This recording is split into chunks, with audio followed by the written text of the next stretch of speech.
Great things come in little packages. It's quite often a phrase or an idiom that is quite well known, quite well used, and can be used in a multiple of contexts. And this is where my TV remote comes back into play.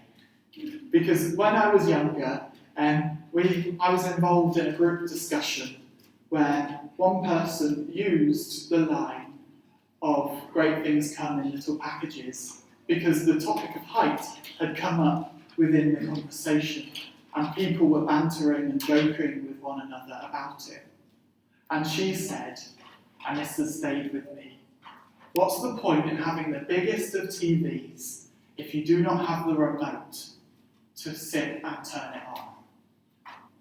And that has kind of stuck with me. And it shows actually the power of the little things within our lives.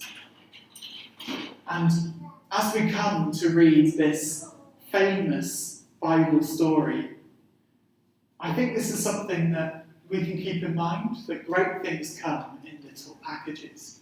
But sometimes the little things can do amazing and wonderful things.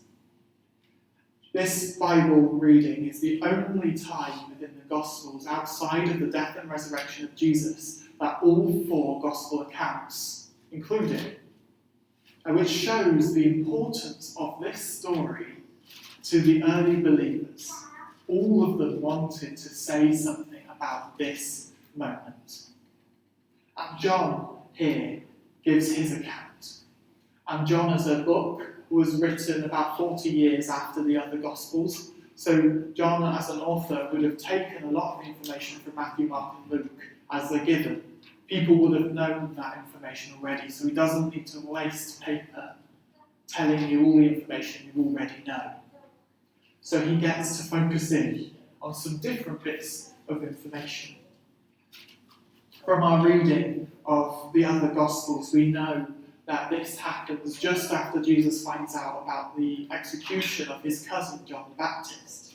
And Jesus wants to go away and be by himself with his disciples, to grieve, to ready himself for life without his cousin. Yet, it's in that moment that a huge crowd of people follow him and meet him as he is there and got off the boat. It's also interesting to note that John tells us that they go across the Lake of Galilee, the Sea of Galilee, to the other side. So Jesus is no longer in Galilee, no longer in Judah, where God's people dwelled. He's now in the land of the Gentiles, in the land of those outside of God's promises, as they would think so.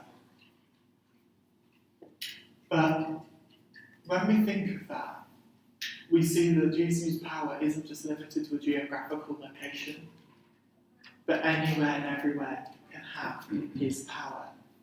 I'm sure I don't need to retell this story to you and give you the information.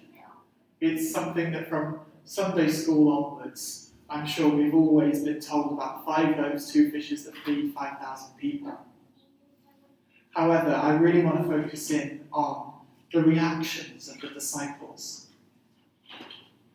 Because this is an account where we actually get to see not only the disciples doing as Jesus asked, but we get to see their reaction to it as well.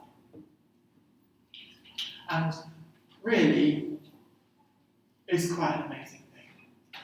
Jesus sees the crowd and he says to his disciples, "What are you going to do about it?" Essentially, slight paraphrase there. But that's an amazing thing because Jesus invites his followers in to co-write the narrative that's about to happen. Jesus doesn't just take over, but Jesus comes alongside and says, what are you going to bring to the table? Because I've got this at the table already. And we read of 2 disciples, Philip and Andrew, in verses 6 to 8.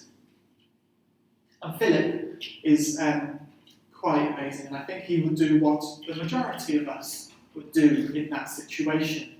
He looked at the crowd looks at the 13 people of Jesus in a circle in a way and goes, there's 5,000 men, let alone the women, let alone the children.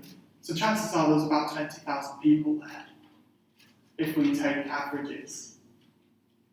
And he makes an assessment on wages and goes, we need to feed them soon, but it will take 6 months for us at least to get the money to buy the food to feed them with. We cannot do that, physically cannot do that. There's not the hours in the day. And that's what he returns to Jesus with. He knows through human logic that it's not possible. Nothing can be done to feed these people. So he looks at the face of Jesus and essentially says, we do not have the resources. Later on, Andrew goes amongst the people, tries to discover what they have at their disposal, see if there's something in the crowd that they could use. And he receives an offer from a young boy, 5 loaves, 2 fish. He brings that to God, he brings that to Jesus, and says, we've got this offer, it's not going to do much, like what's the point of even using it? Because what is 5 loaves, 2 fish, something that would feed one young boy, going to do to 20,000 people?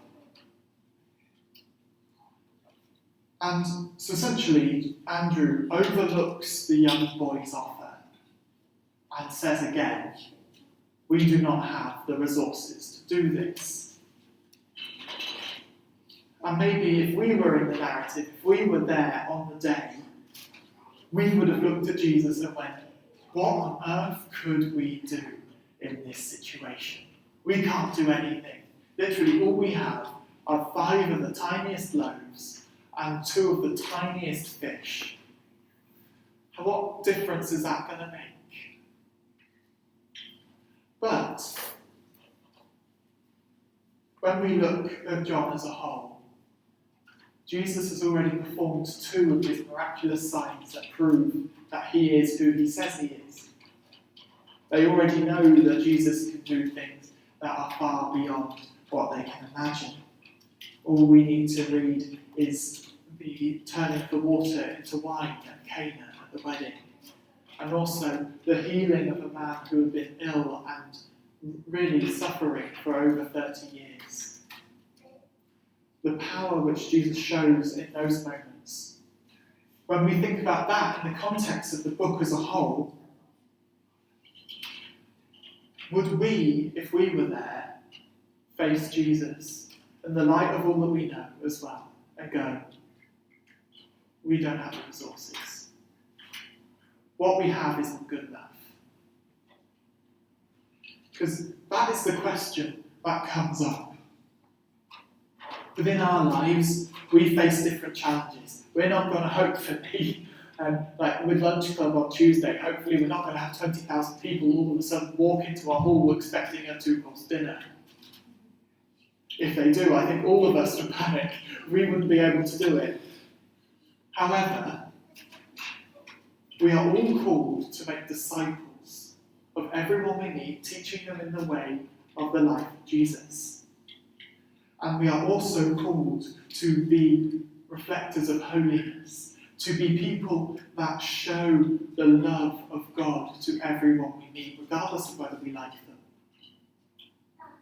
We are called to be people that are known by our love of God and our love of people. And actually, day in, day out, that is quite a daunting thing. It's a big, scary thing to do, especially when it leads you into positions where you don't feel comfortable and takes you out of your comfort zone.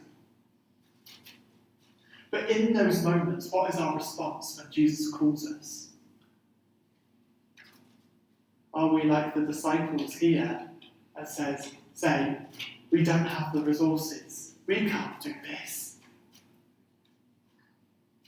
Or do we look at the face of Jesus and know his power, and know that even though my human logic tells me otherwise, I trust that you can do things far beyond all I can think and imagine?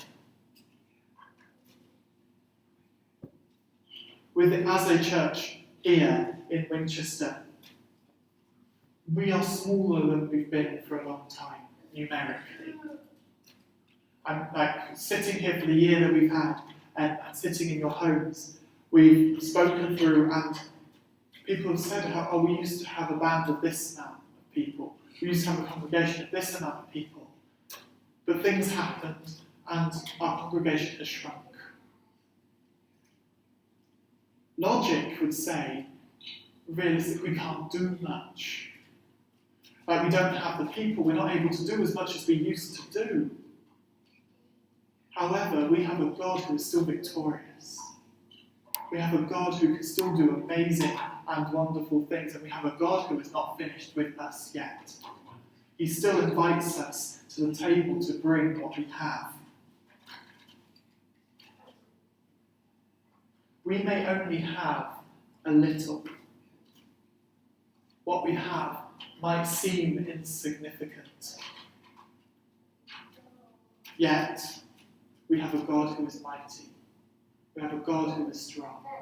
We have a God who turns to us and says, my grace is sufficient, my power is sufficient, my joy is sufficient, my peace is sufficient. I am sufficient for you. Do you know that God? Have we made our God too small? Have we started to put God in a box? Thinking that actually, yes, the miracles and the great things he used to do are for the past, and not for the present and not for the future. Let's change the narrative. Let's try our best to change the narrative.